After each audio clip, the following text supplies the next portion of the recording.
15% ci famille bi 10% ci yeneen yitte yi loolu yitteeluñu. wax dëgg est-ce que tey ngeen mën a wax lool ndaxte seetlu nañ ay jamono bu ko doon def si Macky Sall waa Pastef fi ñoo doon tàccu wala di kontaan si li mu doon def. voilà heureusement bi nga wax xam nga sëñ Moustapha tamit dafa am beneen jàngat booy am mooy far ak nguur bokkul ci li ko jubu maanaam pour mu am matière ci gàmm loolu dëppoowut ak far ak nguur. beneen bi mooy saa su nekk koo àndal régime boo àndal nga ne moo la wor xam nga man wax dëgg yàlla am ay xale lañu mais nag noppam ak borom 2000 les Moustarchidines jàppale wuñu woon Abdoulaye Wade loolu mooy li am bi ñu demee ba entre deux tours yi gis nañu kan lañ jàppale ji muy Abdou Diouf pourtant dañoo taxaw naan ñoom ñoo fal Abdoulaye Wade chaque fois parce que nit ñi duñ ko weddi parce que soxlawut chaque fois ñoo fal Abdoulaye Wade wala dara beneen mu tudd le mot chantage kan mooy santé kan Ousmane Sonko lan la am bay chantage kenn wala yu demee noonu Ousmane Sonko moo nekkoon ci xat-xat kemandewul jooyul kenn yuuxuwul ci kenn beneen bi mooy wax na ne foofu tamit médecin bi wala ki nga xam ne tey mooy docteur boobu Wade xaw ma nan war nañu leeral moom est-ce que kon moom moo wax sëñ bi ne ko Ousmane Sonko da doon tappale wala déet parce que secret médical dafa am bu fekkee ne moom moo waxoon sëñ bi ne dafay tappale te sëñ bee ko booleeg Ousmane Sonko mu wax ñu parce que tamit fii du ñu manqué kenn respect mais nag nit ñi bu ñu waxee dara am nañ ci suñu xalaat parce que penc bi dañ koy xalaat nekkul te côté politique rek la ñuy xalaat man loolu damay en tant que koo xam ne damay observer di xool dëkk bi beneen bi mooy li mu wax ne par exemple problème mu chantage ma ñëwaat ndax Ousmane lan lay chantage ci sëñ bi jamono bi bu chantage dee am ci kan la war a gën a jekk. mais ñu dégg sëñ bi ne moo ngi koy xaar ci élection législative. waaw loolu mooy chantage. maa ngi lay xaar nangam parce que l'intercoalition bi ñu defoon mën naa koo dem defi jeeg Barthélémy Dias wala mën naa koo defi jeeg keneen ak keneen waaw ku mën na def amul benn problème man dama jàpp ne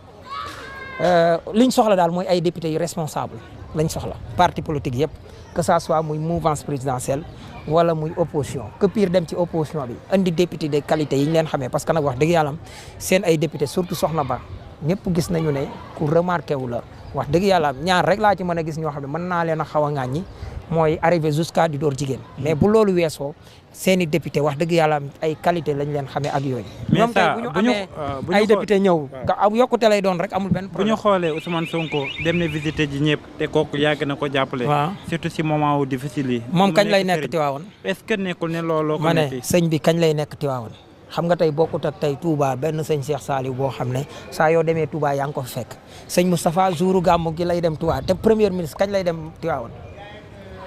premier ministre ak président buñ ne ginnaaw suba la gàmmu mais kay nit ki kay da nga ko fay fekk léegi ñoom mënuñu dem ci jouru gàmmu gi léegi lan moo mënoon a am mooy le lendemain gàmmu xaarut ba lendemain gàmmu xaarut ba lendemain gàmmu comme tey beneen bi mooy waxal nañu ne am na ñu jógee ci Ousmane Sonko di dem ci ñoom man jàpp ma kenn ku toog ci Pastef ku yàpp Ousmane Sonko yàpp goo xam ne da nga dem fu mu la yónniwul wala fu mu la yabalut kon ñooñu di dem ci moom ci Ousmane Sonko lañu kii kon dafa mel ni bëggoon a xarab pour xarab la dama jàpp ne ñàkk bu nit fëggee sa bunt ne la diwa ma yónni mais na ñëw nga déglu ko. taxawaay Mimi Touré kaddu yi mu yëkkati assemblée nationale bi ñu jëm nee na jamono gi fi ñu toll ni dañoo war a jàppale ñi ñu am majorité nan nga gisee génnam. non bett ñu ci moom nit la koo xam ne rare ci homme politique yoo xam ne xam nañ fan la ñuy dóor ak kañ la ñuy dóor ak nan la ñuy dóoree te coalition bi ñi ci nekk ñëpp ñoo war a jël seen responsabilité roy ci Mimi. parce que tamit nit bu fekkee ne da nga Ousmane waxoon na ko muy en tant que rappeur yi nga xam ne ak musiciens yi nga xam ne ñoom la invité woon biñ ñëwee mu ne leen yéen sax da ngeen am responsabilité ci suñu bilan muy parce que au moins yow taxawoon nga fenn ne voté leen kii kon bu ëllëgee yow ñi nga demoon convaincre leen kon koo xam ne tey da nga nekk tey ci coalition bi da nga am obligation pour mën a défendre bilan bi. pour mën a défendre programme bi dafa am lu FMI wax loo xam ne bàjjen mi ñëw na ci muy FMI dafa bind benn rapport suñu waxee rapport kañ la rapport en tout cas du loo xam ne weer wii lañ koy def wala dara dafay nekk 6 mois ci ginnaaw wala 1 an avant rapport bi FMI ci boppam maanaam ñu détaillé ci wane ne Sénégal mënoon na dem 8.1 waaye du mën a yegg foofu kon dafay ñëw nekk 7.3 ak foofu parce que dafa am lu fi xew muy rëq-rëq yoo xam ne ancien régime bi la dut baaraam ne ñoo ko def parce que fi ñu waroon a diversifier seen ay investissement yi defuñ ko fa loolu nag xaayaan ku dégg séeréer FMI buy wax ak yow dafay wax ak yow langage diplomatique mais foofu da ngay gis waaye mu dem ba mu yàgg mu ne 7.3 yooyu léegi du fa sax mën a yegg léegi dafay mën a nekk 6.0 maanaam 7 point yooyu dootu fa mën a nekk dafay nekk 8.0 parce que yi fi nekk la waaye mu ne gouvernement bi nga xam ne moo fi nekk actuel régime ñoom ñi ngi def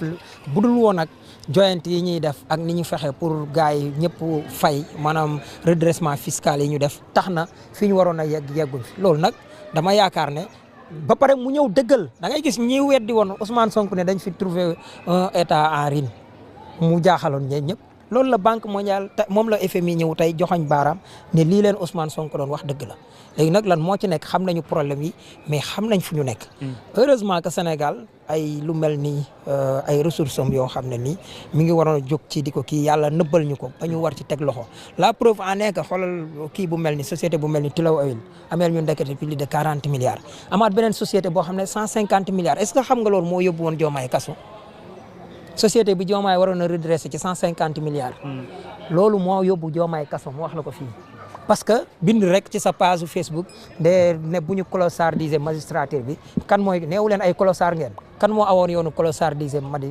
magistrat bi Macky Sall bien sûr parce que ci reñam ngeen gis mujj gi da ko confirmé parce que géej nañ fi ay magistrat ne dañ leen a xom ak yeneen yoon kon lu Diomaye doon wax dëgg la mais ku denc ci ron loolu du bëgg ku yërndu ko aj du bëgg ku téen bi mu téenee benn société boo xam ne te problème bi mooy da ngay gis ne ñoom ancien régime dañu lëkkaloo ak multinationales yi di lekk xaalisu Sénégal maanaam tey ma jox la exemple kooku waroon a fay 150 milliards